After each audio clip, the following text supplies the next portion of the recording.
अब थोड़ा पॉलिटिक्स पर आ जाते हैं क्योंकि अंत की तरफ हम बढ़ रहे हैं इस पूरे इंटरव्यू में।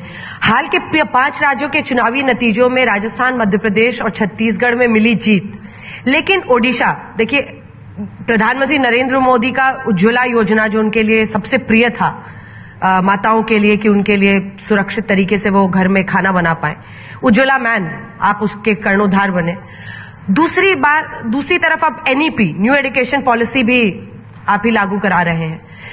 तीसरी तरफ ओडिशा बीजेपी के लिए क्या अभी भी अभेद्य बना हुआ है? 2014-19 को देखें तो अगर मैं सही हूं 1 से 8 सीटों पर बीजेपी वहां गई, लेकिन ओडिशा अभी भी अभेद्य बना हुआ है विधानसभा चुनाव में बीजेपी के लिए।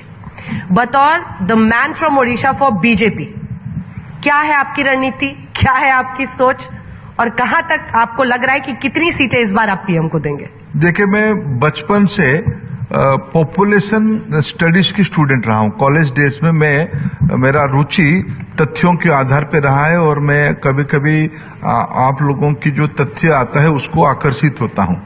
मैं आपने सही कहा, अगर पॉलिटिकली सोचे कि 14 में भारतीय जनता पार्टी को उड़ीसा में लोकसभा में 22% वोट मिला था, विधानसभा में 18% वोट मिला था। विधानसभा में थोड़ा कम मिलता है हमको।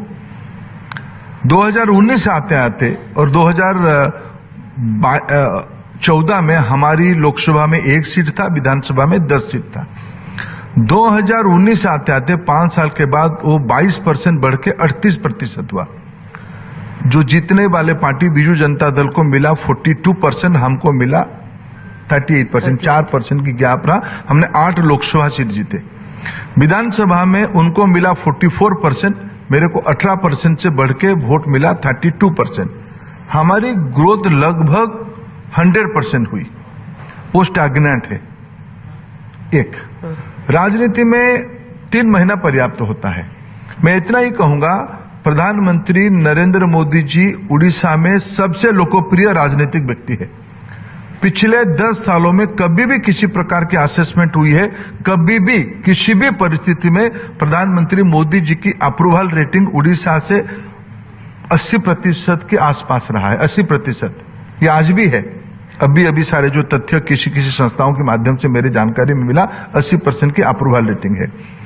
पिछले 9-10 सालों में मैं अगर 4 से 14 की एक ही तथ्य बताऊंगा, उड़ीसा में उस समय की केंद्र सरकार 3 लाख करोड़ रुपया की राशि उड़ीसा को पहुंचाया था।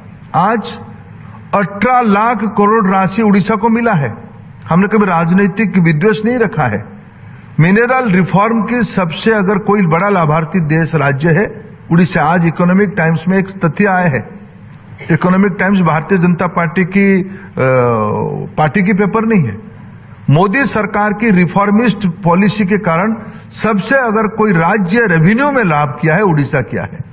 मोदी की अप्रूवल रेटिंग, मोदी की पॉलिसी, ये 2 समय आते आते देखिए। और फिर मैंने कहा कि आप सभी लोग छत्तीसगढ़, मध्य प्रदेश, राजस्थान के बारे में कई प्रकार की अटकलें कर रहे थे। आप ही ने फिर दिखाया कि नतीजा क्या आया है। अब देखिए 4 महीने के बाद जब नतीजा आएगा, फिर मेरे को आप अगर याद करके बुलाएंगे तो फिर मैं आपको विनम्रता से कहूंगा, जो भी होगा रिजल्ट उसकी मेरे समीक्षा कहूंगा। ठीक है, लेकिन ये नवीन बाबू से आप लोगों का रिश्ता क्या कहलाता है? कुछ समझ नहीं आता है। देखिए, तो बड़े सॉफ्ट रहते हैं वो, पीएम पे भी सॉफ्ट रहते हैं, आप लोगों पे भी रहते हैं, आप राजनीतिक प्रतिद्वंदी भी हैं। देखो, ये जो एक धारणा बनाई जाती है ना, राजनीतिक प्रतिद्वंदी यानी राहुल गांधी ब्रांड को चले जाना चाहिए। तू तलाक, गाली गुलज, अपशब्द, ये मैं कृपया अंजना जी, आपको देश दिखती है, आपसे प्रभावित होती है।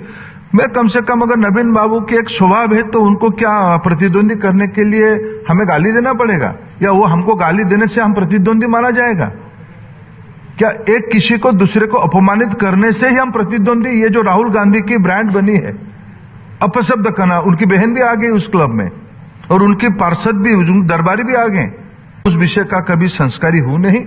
अगर नवीन बाबू ऐसा नहीं है तो नहीं है कि हम क्या अपना प्रतिद्वंदी को, हम तो आज कहना ना, मैं पिछले लोकसभा में हम दोनों की वोट परसेंटेज की गैप 20% से घट के 20% से, तब भी वो 44% थे, हम 22% थे, तब 20-22% की गैप था।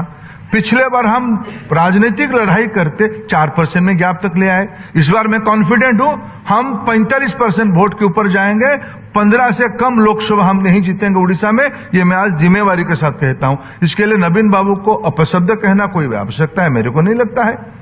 हम अपने नीतियों में रहे, वो अपना नीति में है, जनता तय करेगा। कम से कम मेरे राज्य के लोग तो अपशब्द में नहीं जाते हैं, इसलिए मेरे को फक्र है, मेरे को गर्व है कि मैं ये जो Rahul Gandhi mark of competitive politics में हम नहीं है। अब 2024